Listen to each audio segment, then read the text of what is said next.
وقتی مباشر با شبم، با خویش در تاب و تبم، بیدار تا وقت سحر، امراض ماه و کوکبم، یعنی که تنها نیستم.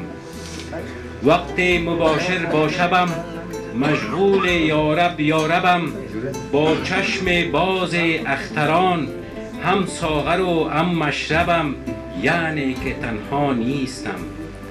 روشن ضمیران با منن، رفعت پسندان با منن، اجسام تابان با منن، اجسام کیهان با منن، یعنی که تنها نیستم.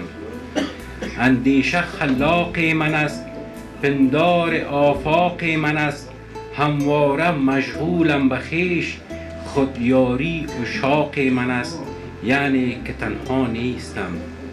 کیف وصالش با من است، حب جمالش با من است، حسن خصالش با من است، عاطف خیالش با من است، یعنی که تنها نیستم. همه آفاق عیان و تو نهان می‌گردی، همه آفاق عیان و تو نهان می‌گردی، همه بیدار و تو در خواب گران می‌گردی. آخر ای زنده گر از مردن نداری تقلید، چشم پوشیده در این عصر چسان می‌گردی. بسته این پرده سر و پای تو را سخت به هم، خدت از تیر رساتر چو کمان می‌گردی. کس مپوشیده به جز عیب خود از دیده خلق، ای پریرو سبب زن و گمان می‌گردی. راست گو چند با فسون و دم ننگی، چون پری در قفس شیشه نهان می‌گردی. تا به کی بار دوش دیگران می‌گردی. جنبشی تا نبری ننگ فسردن در خواب، گل شو ای غنچه که نشکفته خزان می‌گردی. گرچه هاتف نکنی محتسب رفع خمار، گشته در بستر سود و زیان می‌گردی. دل در برم امروز در تکاپوی عاطف است، یاد از نجابت لعل سخنگوی عاطف است. افتاده دل ز برم، دانم که در کوی اوست، عطر گلاب و چنبلی همه از بوی عاطف است. دیده باشی ضرب دریا جا گرفته ازل است، یاد دریای صبر و ادب همه زرشوی عاطف است. چشم ایروی چو فتاده به آثار این ادیب، سالهاست برقرار سر کوی عاطف است. دل نبندد به بوی عطر و مرسل و گلاب، هر مرغ خوشخوان که سخنگوی عاطف است. باید شناخت عزت و شان و مقام او، یعنی که پیر دیر و مفتی این شار عاطف است. از سیر علم او صمدی الهام گرفته است، علمت چو می نرسد اما ابهام عاطف است. تشکر. به اجازه شما یک بچه شعر است دارم که همزمان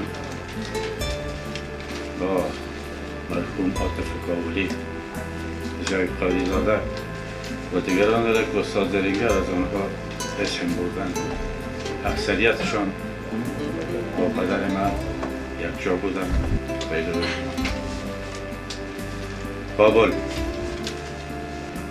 با خاک گشته یکسان، قصر و بنای کابل، آوای مرگ خیزد از کوچه های کابل.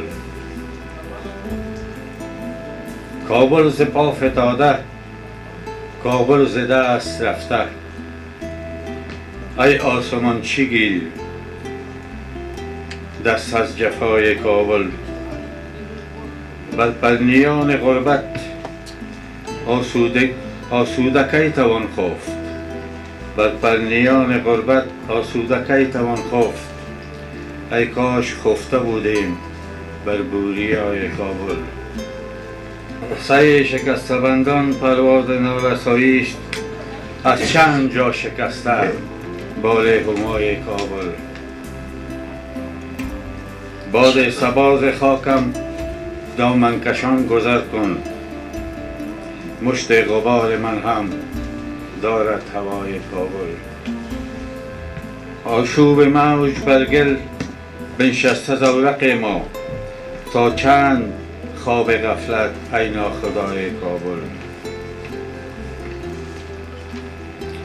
کفهای پایم ای کاش میخورد قلقلک باز، با دست مادر من با سنگ پای کابل. دامان کوه چه زیبا، پای پیاده آنجا، موجی ز ارغوان داشت خواجه صفای کابل. باشد مگر که ما را یک روز گل کند باز، در گوشه های خلوت ما و شمای کابل. تشکر.